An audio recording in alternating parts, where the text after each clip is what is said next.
This is the Chiefs official podcast network. Take advantage of the day. When you get an opportunity in this game, you make a play. The playmakers on three. 1, 2, 3. Touchdown, Kansas City! The Chiefs are right in the thick of it, baby!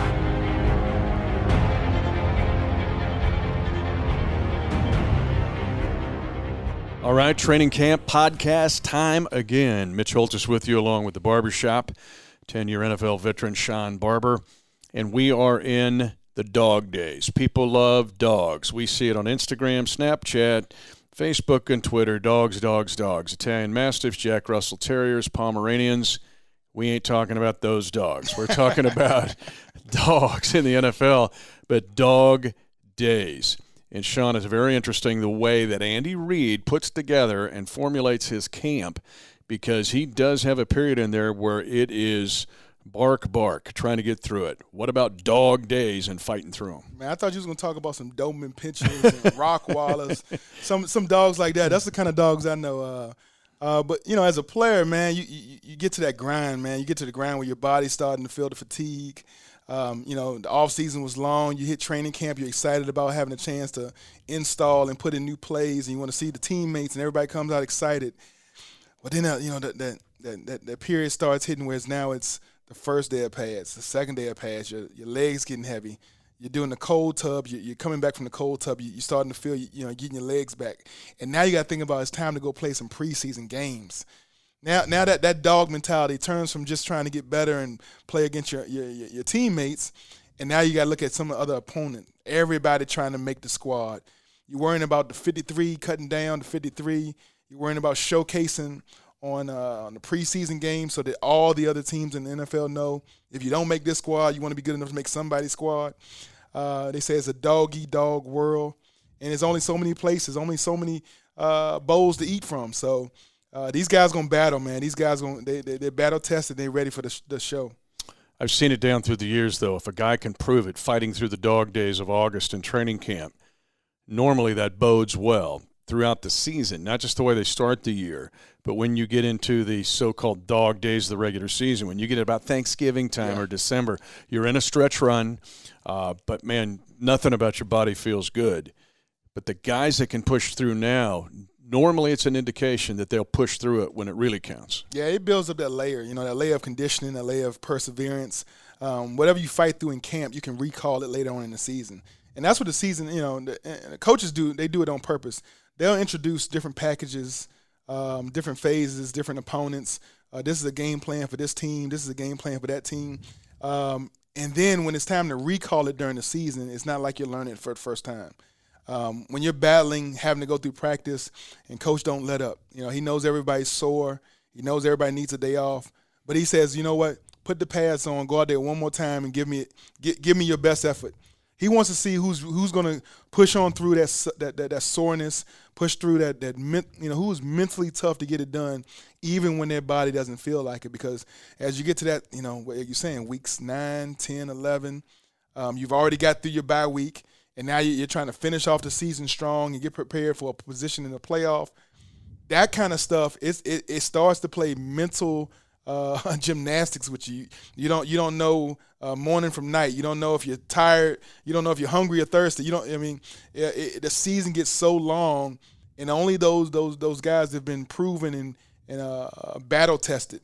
I like battle tested through the dog days of camp. Those are the guys that are going to elevate their game when we get to that part of the season. Another thing I've seen in the 10 years here in St. Joe with Andy Reid, if there's a challenging elements, that day we had 6,500 people out here, it didn't look like it was going to happen. Lightning, wind, rain.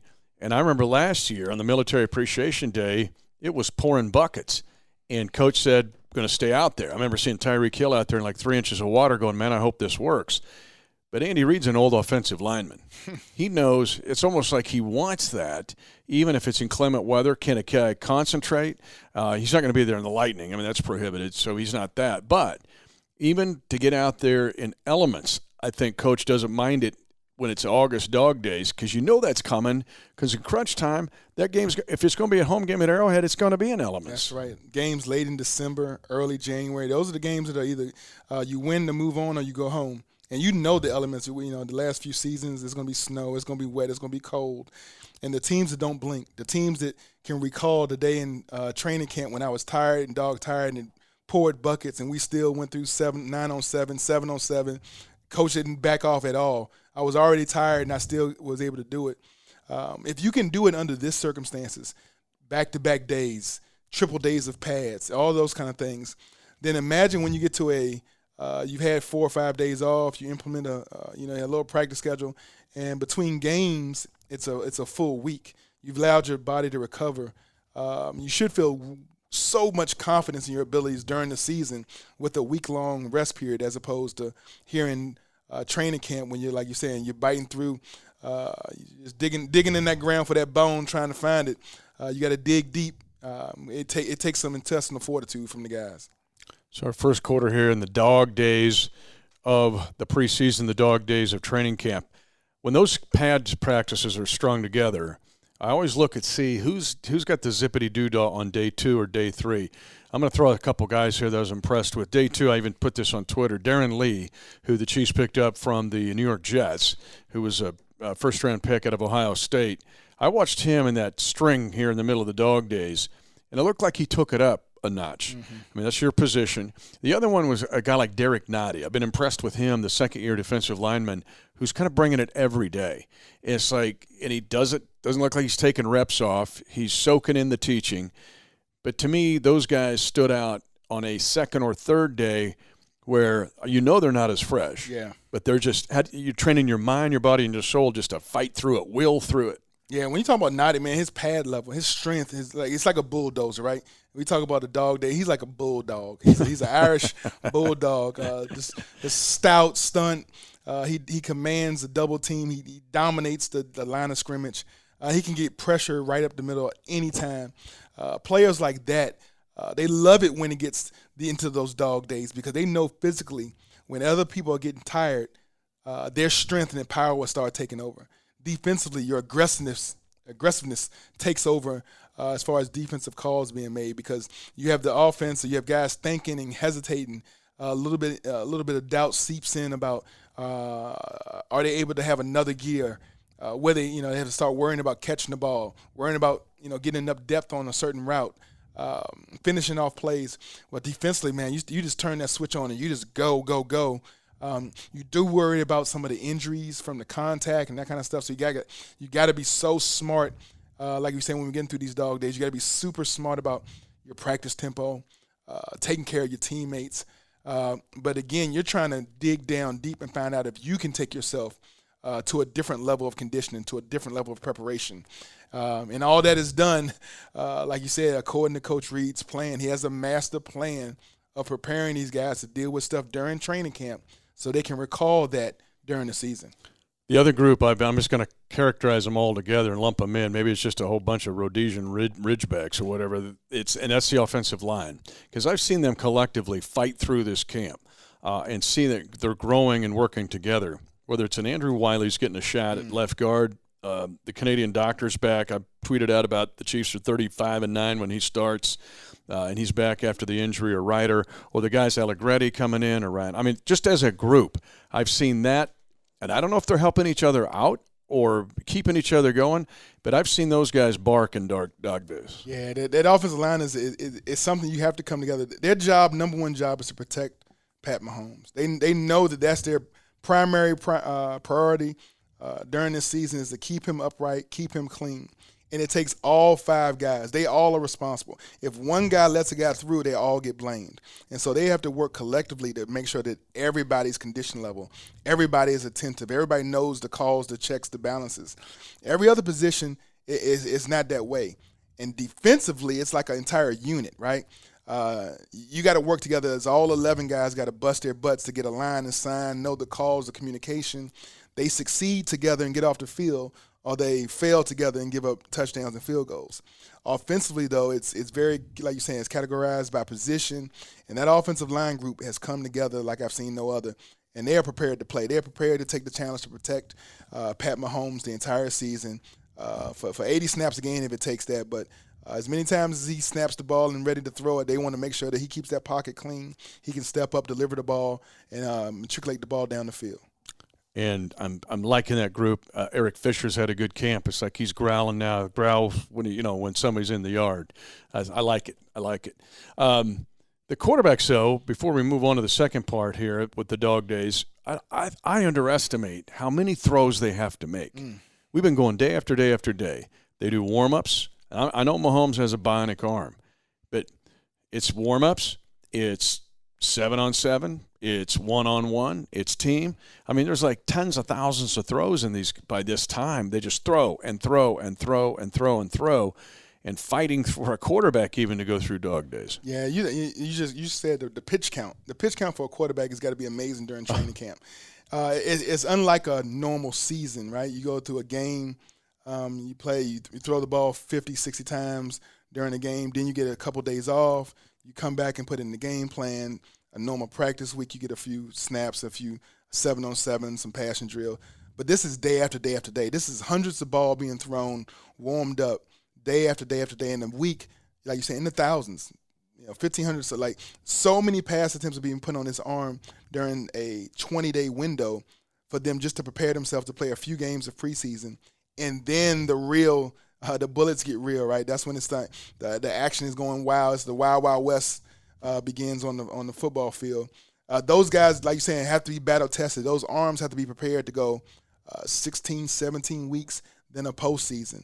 Can't deal with any arm soreness during the regular season. So you try to go ahead and build up like a kind of a wall that they can get to, bust through that wall, and then that arm is ready. Pat Mahomes, I think he can throw it 3,000 times a day if he needs to with all those different arm slots. It's amazing to see him on an average day, but on his good days, like he had a few days out here at training camp, man, he was dropping dimes all over the field. Now, the second part, as we go to the second quarter of our dog days, unfortunately, is a very real part of dog days, and that is dog whistle. As a kid, I had a boxer. If it heard a high-pitched sound, he would have that head cock from 10 to 2 and just look at you like something is crazy here. Now we're talking dog whistle, because a big part of training camp and dog days is dog whistle.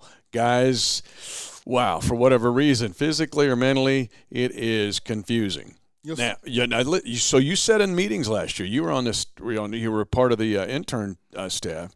You've seen this, and to me, a lot of it happens at night. Maybe we don't see it at practice, but in the evenings when they're meeting, and all of a sudden they're looking at you like he ain't getting it. Yeah, you talk about guys. Even from a coaching staff, when guys aren't here for the beginning of the camp, and coach said, "Well, we're not gonna worry about the guys aren't here. We're getting plays in. Somebody stepped in. We had a running back miss a few plays, so another running back was able to step up and get some reps. You don't miss out. You just say, hey, man, the other guy's taking advantage of this position. This guy's taking advantage of somebody missing out. That's the dog whistle. That's a little silent call that's saying, hey, man, if you're not here and you don't want this, somebody else is showing us they can do it. And then we talk about off the field. Sometimes in the meeting rooms, you see a guy maybe not paying attention fully, not taking notes, on his phone, answering things, doing different things, which you just know his full attention isn't to him learning the ins and outs of his position. And then he goes out on a practice field the next day and make a few mental mistakes, and you're wondering how important is making this team to this young man. From a coaching staff, more especially to your teammates. Having teammates see other teammates not pay attention and then go out on the field and make mistakes. We talk about the level of trust it takes, the communication, those type things, man. It's a building process, and it comes in the meeting rooms, on the field. But when that dog whistle blows and guys, you start looking around, you see, that coach, he's not correcting this player as much as he used to. He's kind of giving up on him. He thinks that the guy's plateaued. He's trying to push him. The guy's he's pushing back. He don't want to push through that wall. He's tired. He's letting the coach know, I'm tired, coach. I need to tap his helmet. I need to get out. Those are the signals that a coach is kind of wondering, do I need to get somebody else in here? So it's handling it on the field, handle it in the meeting room. Do I not have it? Then ask a question. Don't fake like I have it too. I've seen this happen with players down through the years.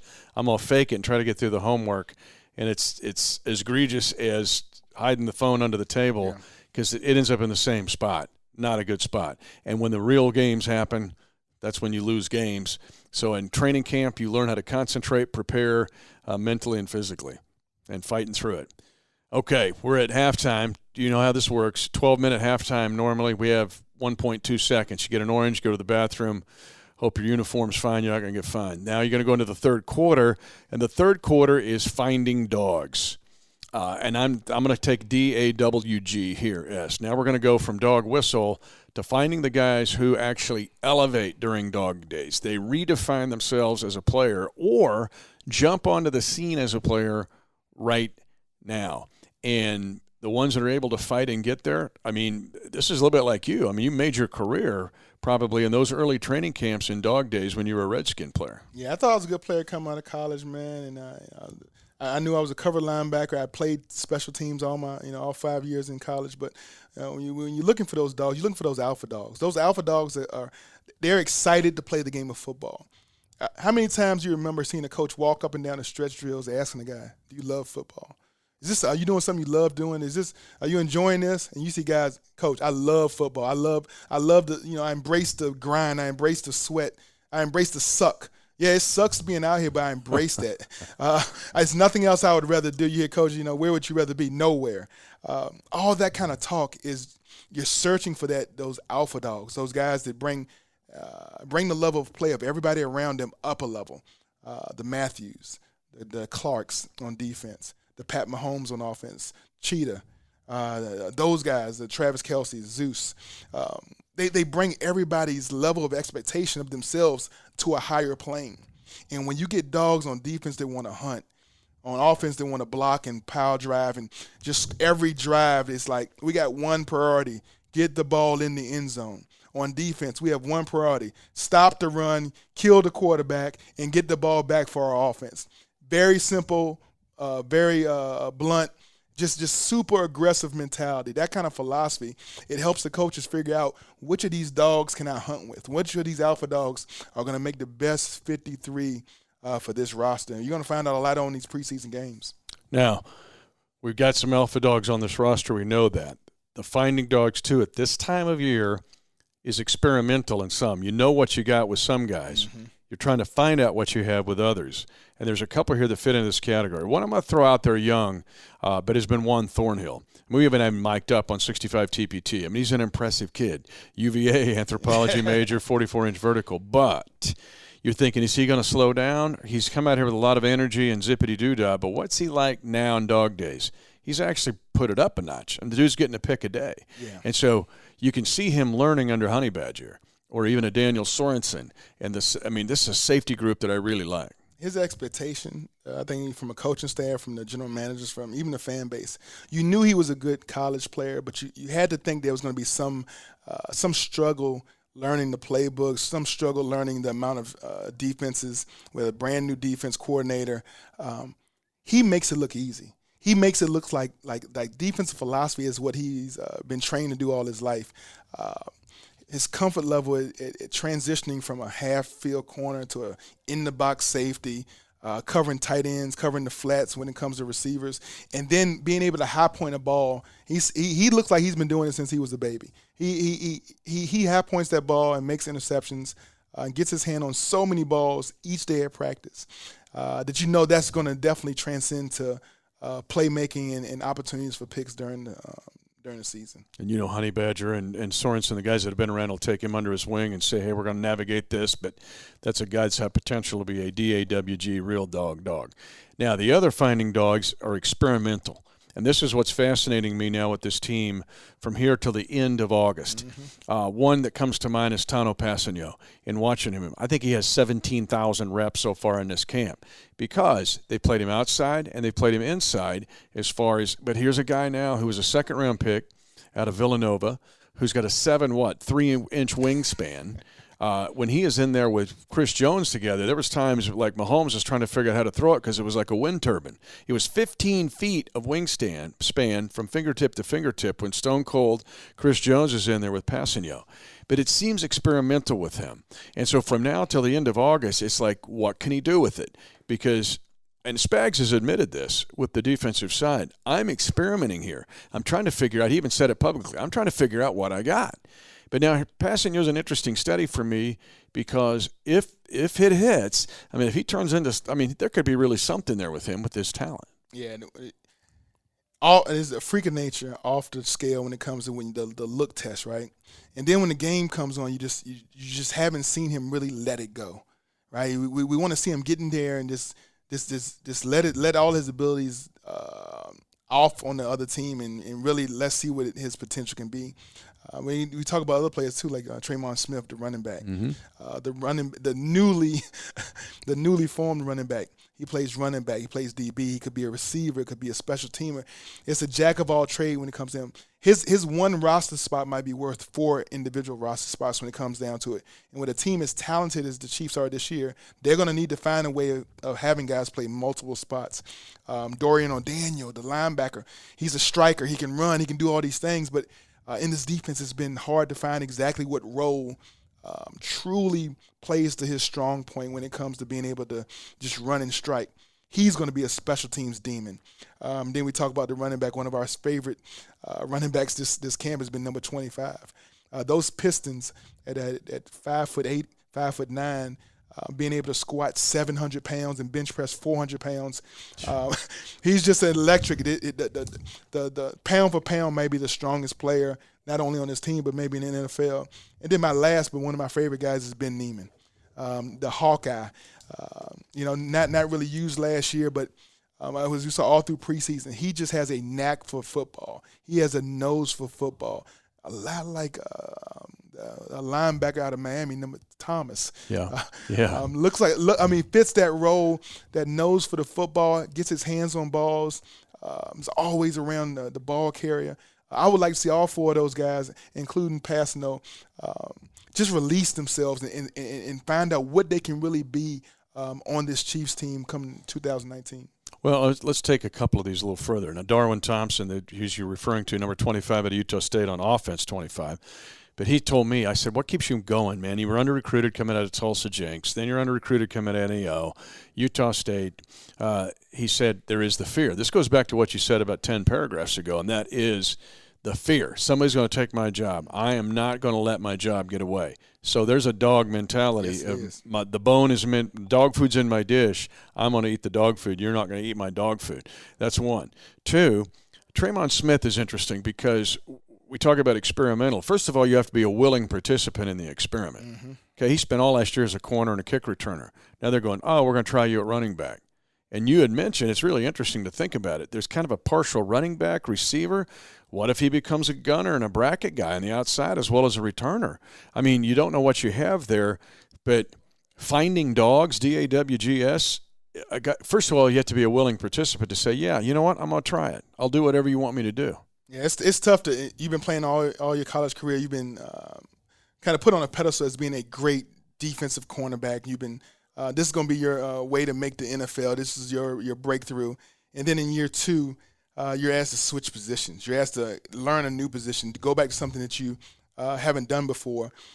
And he's done it not begrudgingly. He's done it excited about it. Whenever I see him in 7-on-7, I see him running routes. He's learning something. He's going back to the running back coach, asking about did he do it the right way, and working on his hands. I saw him on a jug machine working on his hands afterwards because that's probably one of the tough things transitioning from defense to offense is that on offense you get the ball in your hands a lot more. On defense, we're just asked to make tackles and knock some ball downs. You make a play every blue moon. So those are the things he's starting to fine-tune and seeing if he can really get really honing in his abilities on having the ball in his hand. You mentioned Neiman. It's interesting. I go back to a year ago about this time. It was dog days, and Neiman kind of powered through it. Then he had the pick 6 against Atlanta in that preseason game. But that started to help, maybe there's something here. Mm-hmm. But it was his ability to push through dog days last year that probably put him on this football team. And it's tough when you get to these preseason games. Not taking a lot of reps during practice and working yourself to get in condition, and then going out there in the NFL stadium and having to cover that first kickoff, and then you come to the sideline and you're almost hyperventilating. Well, then when it comes to the second quarter and the second half, not only are you playing special teams, but you're playing a normal defense. So you're playing every down on defense, then you're doing punt cover, then you're doing punt return, then you're doing your defense, then you're doing kickoff cover. So you don't have a chance. Like, you're looking for guys that have that tremendous amount of mental toughness. They will not let themselves be tired. They will not let themselves give up. They will not break down and allow their mental to match their physical fatigue. They're sharp. They're attuned. They know their alignment assignment. And they rise up to the occasion and still make plays even when they're exhausted. So the final quarter here would be walking the dog. And walking the dog is walking through these preseason games, these next 4 weeks, pushing through dog days. But to me, the games, Barbershop, are like the pads. Like, so you get that first game, and you just alluded to it. Lights are on, who freaks out, who retreats, and who advances. Because we've seen that too. Guys emerge. Pringle last year, Byron Pringle, in the 4th preseason game against Green Bay, 122 yards receiving, unfortunately gets hurt. But it's then going – I'm going to throw the Steeler preseason game in this. I'll throw the 49er game in this. I'll even throw the Green Bay game in this, that last preseason game, of who can ascend and advance fighting through dog days, but then walking this dog path of the preseason games, because fans are going, hey, let me know when they count for real. No, people, these are important, real important, particularly in finding dogs. Yeah, maybe not for your starters, but definitely for the depth in each position. And understanding who's going to be the second Mike, who's going to be second Will outside linebackers, who's going to be the guys you really feel comfortable with when it's time for Frank Clark and Badger to come off the field for a break. Who's going to be the guys you're ready to give those reps to? So you're fighting for those positions during these preseason games. But you're not only fighting for a position on the Chiefs team. This film, these games, these plays are going out to every team. And so just because we are super deep at defensive end, or we're super deep at safety and wide receiver, there's a couple teams out there that are looking for a third safety, a fourth defensive end, or a fifth wide receiver. And to think about the game that Pringle had last year in the preseason, if he didn't make our team, he would have definitely got picked up by somebody else's because of that explosiveness he showed on the field on preseason game number 1. So this is an opportunity. It's an opportunity, and it's there for everybody to take a grasp of, to be a part of this 2019 this epic season we're about to evolve on, to be a part of the Chiefs' kingdom for this season. Every guy has an opportunity. All 90-some guys have an opportunity to take advantage of it. It's who's going to come up to play when the lights are on and make the big plays. It's one of the things I like about Coach Reed. He's honest with guys. When you mentioned that, it triggered the thought. I just had this thought, a chat with him the other day. He's honest with guys of going, you may not make this team, but I'm not going to, you can make somebody else's team. And that's just where he's secure as a coach, and he gets it, but he's honest with guys and trying to let them know the importance of every snap, every meeting that you're in at night and you want to sleep, or I'm in some kind of fog here. But he's trying to tell them it's not just about us, it's about you, and I appreciate that in his honesty. Yeah, some starters, I remember when I was in the league, and some starters, they like to take the shoulder pads off and get all undressed and show that they're the starters. I mean, when I was a young kid and a young guy in the league, man, I would love when the starters got off the field, and the coach told them, hey, to put your helmet to the side, you're not playing anymore. Because I just knew that meant I was going to have more reps, more opportunities to showcase my skills and my abilities, to show I belong on the team. Didn't want anything given to me. Don't give me a spot because I was the 4th-round draft pick or I'm a 2nd-round draft pick. Don't give me a spot. Make me earn it so I know that this is something I deserve. I went out here and earned it throughout training camp, throughout preseason, throughout these preseason games. I earned my spot. I deserve it. And it's the respect that you get amongst the players in the locker room when you do it that way. And that lasts you through the season. And finally, your alpha dogs you mentioned during the preseason game, when they're done playing, watch Mahomes. He coaches them. You're out. Watch the Honey Badger. He will continue to coach them. They'll walk up and help guys, and that's a big secret to this team. You're gonna need that depth. You as the leaders on the defense, you need everyone to buy in. And so if you're a leader and you're off the field and your reps are done and they see you on the sideline eating a hot dog or messing with the fans and not paying attention, it's hard for those guys to really give you all the respect you deserve. But if you're coaching them up and fine-tuning them, telling them some things they need to work on their eye discipline and work on their pad level, and you see them loafing to the ball, hey, man, pick it up. We that's not us. We don't do that. then that's when those guys buy in and realize, hey, you are our alpha, you're our leader. I'm ready to follow you to the promised land. And I think we got those leaders on this team. And follow the Dawgs and load up the back end of the pickup and then unload that gate and let them roll, because the Dawgs are getting ready to bark here. It's dog days. It's dog whistles. It's finding dogs and walking the dog. He's the barbershop 10-year veteran, Shawn Barber. Mitch Holthus, voice of the Chiefs. Stay on this. This is going to be a really interesting preseason.